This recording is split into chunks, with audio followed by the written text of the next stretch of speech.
This evening in Primetime News, bogus dentist exposed, patients at risk. Police identify victims in deadly Trelawney crash. And a call for regional collaboration in fight against crime.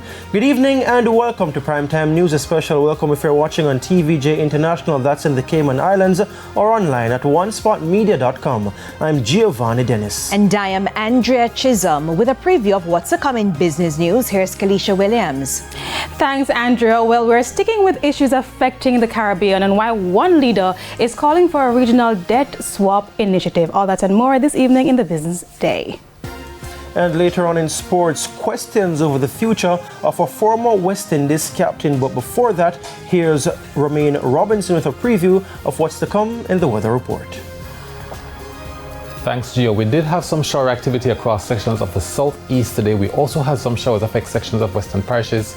We have slightly drying conditions over the next couple of days, but we do have showers and thunderstorms in the forecast for Wednesday as another tropical wave is expected in the area. Thank you, Romaine. There's also sports commentary, E-Prime, and weather in detail later in this newscast. But before the break, the feedback question. And this evening we're asking, would you use an uncertified practitioner for procedures like teeth whitening and braces? Give reasons for your answer. Share comments online, facebook.com/televisionjamaica, and post on X at TVJ News Center.